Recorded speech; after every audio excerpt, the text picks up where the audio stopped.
Good morning, Jay. How are you? I'm doing great, guys. How are you? Doing well. Thank you for joining us. What was it like in the building as this was playing out? We've heard from Zach Lowe and Chris Mannix and people in the room with the lottery balls. You're right there on set every year. What were you thinking as this thing was slowly developing? It was the most interesting and surprising lottery I've ever been a part of in broadcasting it because, usually honestly, it's pretty boring.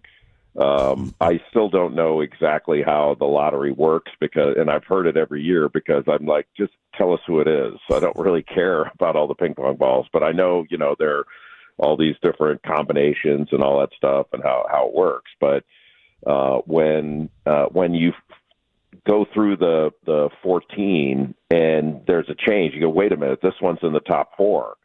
And we even had some confusion because Philly could have lost its pick. If it wasn't top 6, it loses its pick to Oklahoma City. Yeah. And then we thought, okay, well, they lost their pick.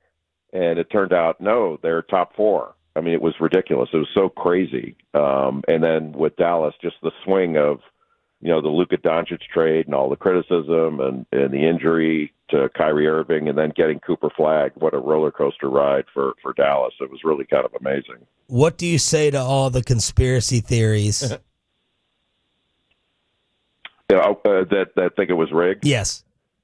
It's impossible. It's absolutely impossible. But I don't want to get in anybody's way of a good conspiracy theory. So if they don't think, I think what probably happened is the same person that rigged it was the one who faked the moon landing. Right, Cooper. Okay. There we go.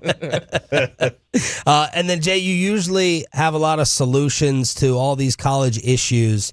The other thing before we get into Cooper is that the lottery is not working. The lottery is a problem, and it isn't working for the worst teams, or this teaches the bad teams not to tank. You don't get rewarded. Where do you stand on the system? Well, I don't know that it's not working. It's just that to me, if you give the top pick to the worst record, you're promoting the race to the bottom. It is difficult in any league to be in the middle, but to me, I'm sure there's some sort of tweaks they could make, but the thing's interesting and it's kind of exciting. After the other night where Dallas won the lottery, you even saw people saying the NFL needs a lottery. Yeah. The NFL does. If anyone's successful in any way, the NFL doesn't. Even though they're the biggest behemoth in U.S. sports right now, the NBA had been dominating Christmas Day. Now the NFL wants to do Christmas Day, stuff like that. So that doesn't tell me there's anything wrong with it by itself. That's not that big of a deal to me. I used to think, I'm not sure whether this is right or would work because a lot of times you're just throwing something at the wall when you're having this discussion. Yeah. But I used to think, hey, do the draft order based on the non-playoff teams, base it on what your record was the last month of the season. So there's no incentive to tank. But I don't know. The lottery seems to work just fine for me. It's unfortunate that the teams that seem to need it the most didn't get anything this year. But they're protected at least to get 4, 5, and 6, and that's what they happen to get this year. But I don't know what else you can do about it. Don't suck, maybe. Jay Bilas, ESPN.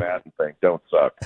Jay Bilas, ESPN, join us here, 105 through the Fan. If you go back in the last 20 or so years, I'll leave guys like Wemby out of it because we didn't see them, in college. But if you were to go, you look at Anthony Davis, we knew Derrick Rose and Melo and KD, they were all going to be great. Would you put Cooper on that level of sure things? And I hate to use the term sure thing, but you know what I mean. Yes, I would. Would I take him ahead of Anthony Davis?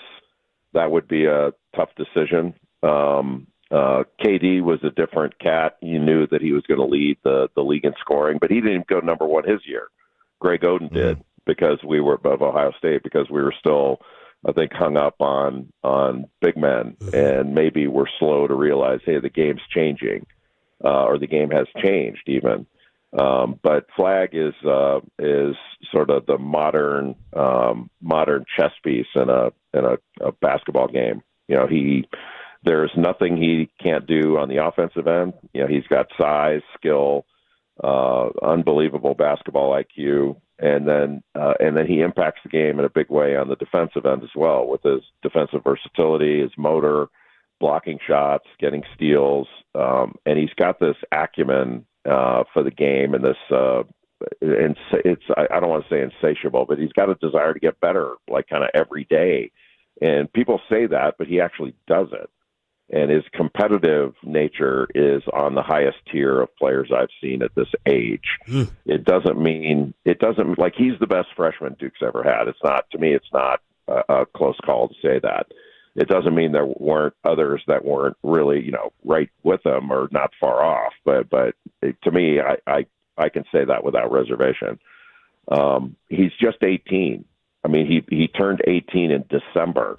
It's absurd what he's capable of doing at this age. And I'm not saying that he's going to be better than Grant Hill or Kyrie Irving or Jason Tatum, but at that age, they weren't as good as him. They were not. And I don't see anything that would limit him from being a truly great player in the NBA for a long time, as long as he stays healthy. Jay, you mentioned Grant Hill there. We've heard a lot of just various comparisons here for Cooper Flagg, and a lot of them sound like point forward comparisons, whether it's Pippen or Grant Hill or however you want to look at it. Is that the best fit you think for him immediately here in Dallas? Is, hey, bring him in while Kyrie's rehab and let him be kind of a point forward, maybe run the offense a little bit? Yeah, I mean, in the NBA, you don't really have to have a setup guy, point guard.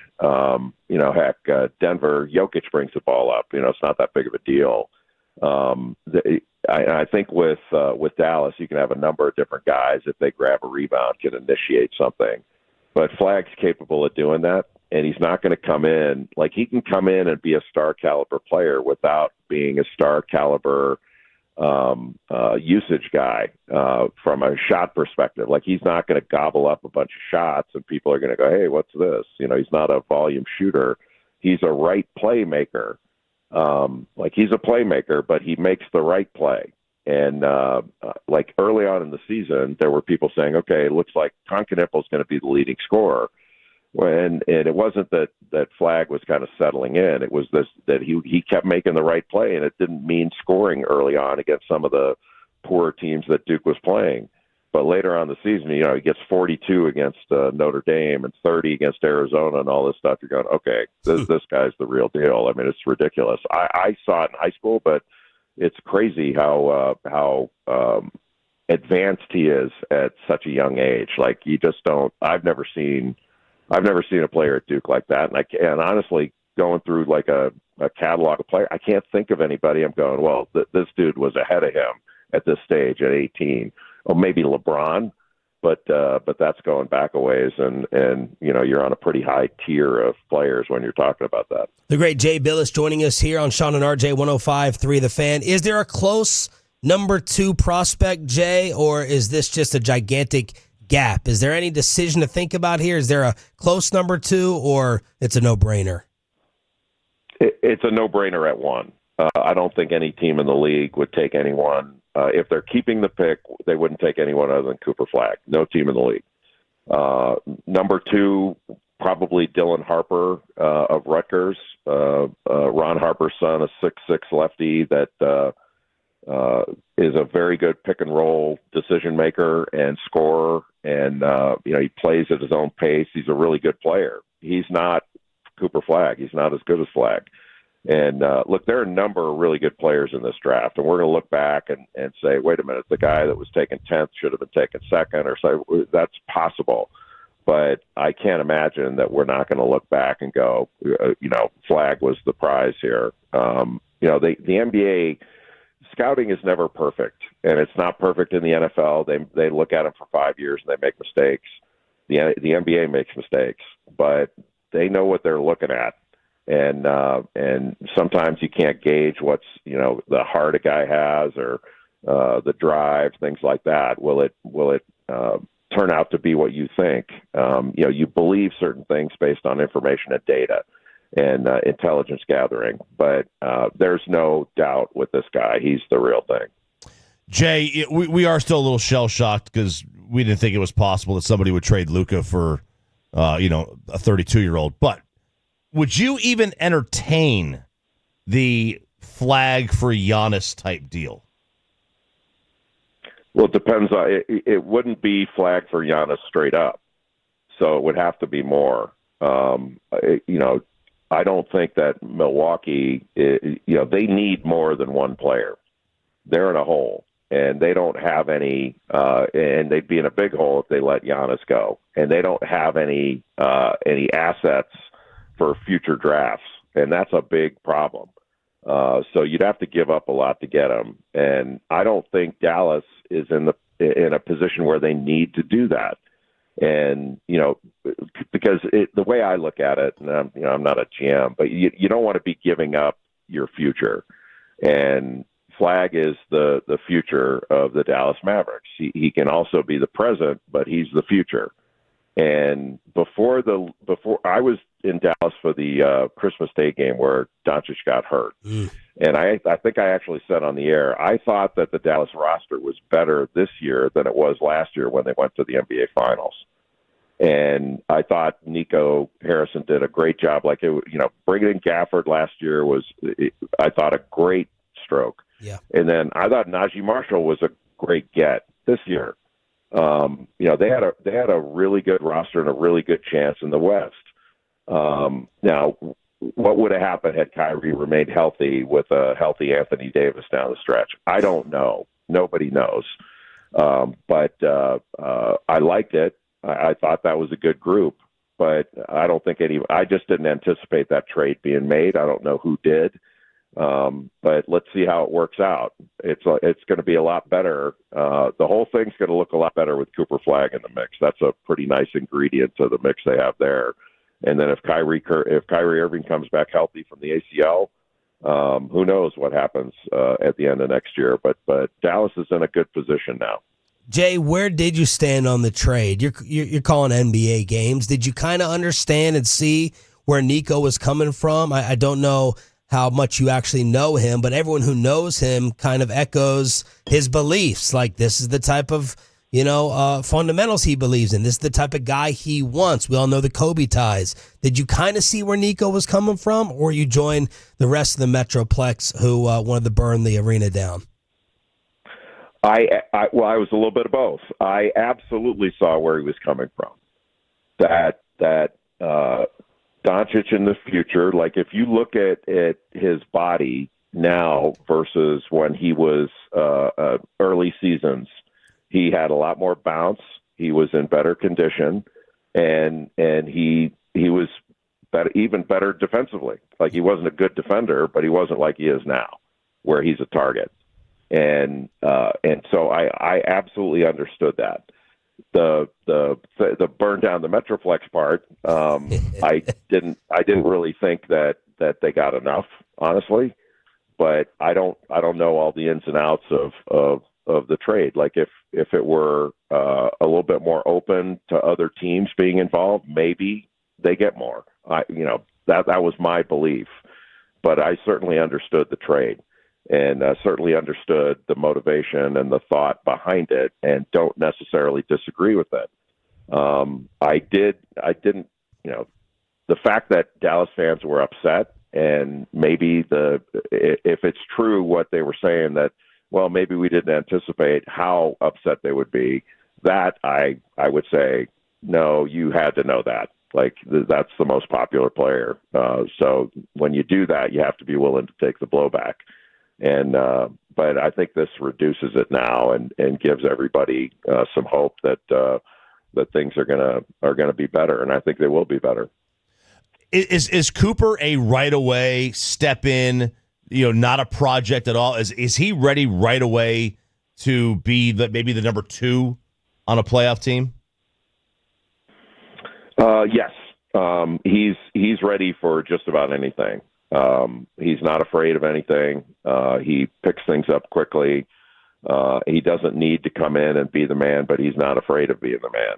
So, and he's not afraid of the moment. So that I'm not worried about that. Everybody, look, there's a learning curve for every player that comes into the league. I don't care who it is, whether it was LeBron or Kobe Bryant or Kareem Abdul-Jabbar, whatever it is. There's a learning curve, but he's going to be good right away.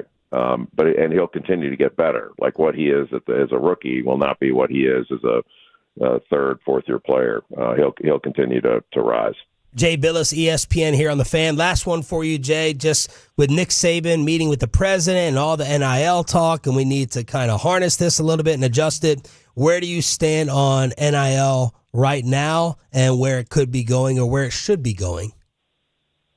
Well, it is going to be going a certain way as soon as the House settlement is approved by the court in the House case. So when that's approved, then the NCAA is going to basically have a cap with revenue sharing. So schools are going to be able to share, I can't remember the exact number, 22%, which is going to be over $20 million a year. They're going to be able to share that with their athletes. So the consequence of that, or the result of that, is that schools are going to be able to sign players to contracts. And when they sign them to contracts, they're going to put buyouts in those contracts. So players aren't going to be moving like they are now. The NCAA has mismanaged this for, 100 years. So there's only one, entity to blame, and that's the NCAA for the rules that we have now. I don't like them. I know Nick Saban doesn't like them, but like the solutions you hear from coaches and all that is we need to do this, this, and this. All of the solutions they're advocating are illegal. They're illegal. And so that's why the NCAA hasn't made a move to do anything like put a cap in yet. What is going to happen when this cap comes in from the court, I think it's going to be antitrust proof for the most part. But what the NCAA will do is they'll take that to Congress and say, look at what we did. We finally done taking care of our own business. So help us by making this law. And then they're not going to need a presidential commission. I don't no disrespect to presidential commissions, but I can't remember the last one that did anything positive. So it's not necessary, and it won't do anything anyway. So I think this will really, really help, and it'll reduce the amount of transfers, and there'll still be a third-party NIL, but it'll have to be market-based. So I think things will get a lot better once this settlement is approved. Jay, thank you so much. Made our entire show this morning. We appreciate you, man, and keep killing it. We hope to have you on moving forward. Thank you. Well, if that made your show, you must have a very crappy show. Well, we have Brad Shan, the voice of the Cowboys, so that's why I said that, yeah.